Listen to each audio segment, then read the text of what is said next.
All right, today we're going to dive into a book that offers a pretty serious and, challenging look at religion, faith, and history.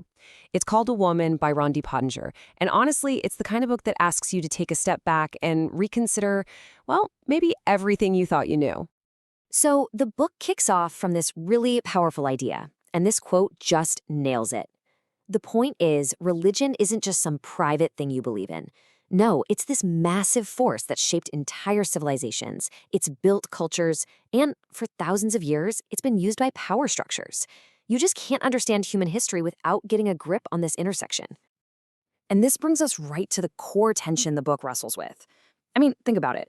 On one side, you've got faith as this incredible source of inspiration, right? Fueling these huge movements for liberation and justice. But on the other side, it's been the very same tool used to justify empires, to conquer, and to control. So how can it be both? That is the big question driving this entire book. To get to the answer, the author suggests we stop thinking about religion as this single, divine cloth handed down from on high. Instead, we should see it as a human tapestry. And believe me, this metaphor is absolutely crucial for understanding where the book is going. So what does this tapestry of stories idea really mean? Well, the book argues that many of the sacred stories and doctrines we have today are actually part of this long chain of borrowing and adapting. Ideas taken from other cultures, other traditions, all woven together. And sometimes that weaving was done with a purpose, to be weaponized by people in power. Okay, so if you accept this idea of a human-woven tapestry, the book says we're faced with a choice. There are two paths. Path one is blind inheritance, just accepting the dogma, the scripture, without ever questioning it. Or there's path two, active inquiry. And that's about engaging with your faith, your spirituality, but through critical thinking and really looking at the history. And it's pretty clear which path the book wants you to take.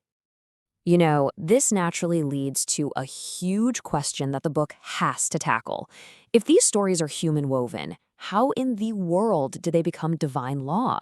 How did these spiritual ideas get turned into such rigid, unchangeable doctrines? The book lays out this pretty clear three-step process for how it happened. First, it says, ancient myths and stories, which were often symbolic, got hardened into literal, concrete doctrines.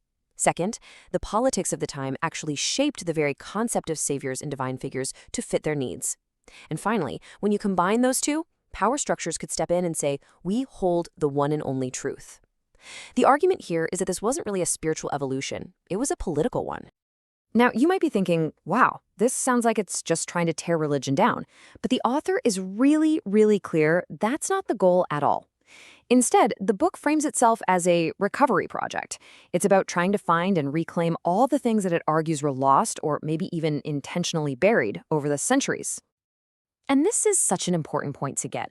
The whole aim isn't to leave you feeling like you have nothing left. It's to help you recover a more authentic spirituality, one that's actually grounded in history. It's a mission of construction, not destruction. So, what is it that we're trying to recover here? Well, the project has three main parts. First, it tries to recenter the huge and often completely overlooked contributions of African spirituality to the world. Second, it digs into scripture to expose what it claims are edits, changes, and suppressions made for political reasons.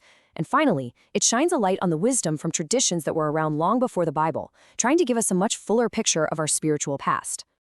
These three areas are basically the foundation of the whole book's investigation. And as you can see, each one gets a lot of focus. It's not just about one thing, it's this multi-layered approach using history, theology, and cultural studies to piece together a much broader story of our spiritual heritage. Okay, so this brings us to the big so what question. What is the point of all this for us, reading this today? Well, the book offers itself as two things, a mirror and a compass. I just love this metaphor. The book is like a mirror because it helps us see religion for what the author argues it truly is, a powerful, complex, and deeply human construction. But it doesn't just leave you staring at that reflection. It also acts as a compass, offering you a way to navigate beyond all the dogma toward a spirituality that is deeper and more personal to you. And what does this deeper spirituality even look like? According to the book, it's not defined by a bunch of rigid rules. Instead, it's rooted in big principles like balance, truth, and universal justice. It's a kind of spirituality that isn't afraid of change and doesn't depend on any single institution. At the end of the day, all of this leads to a final, really empowering message. After taking apart all the external structures, the book calls on you, the reader, to look inward, to look to your own history and your own heritage, to reclaim that personal connection to the divine for yourself.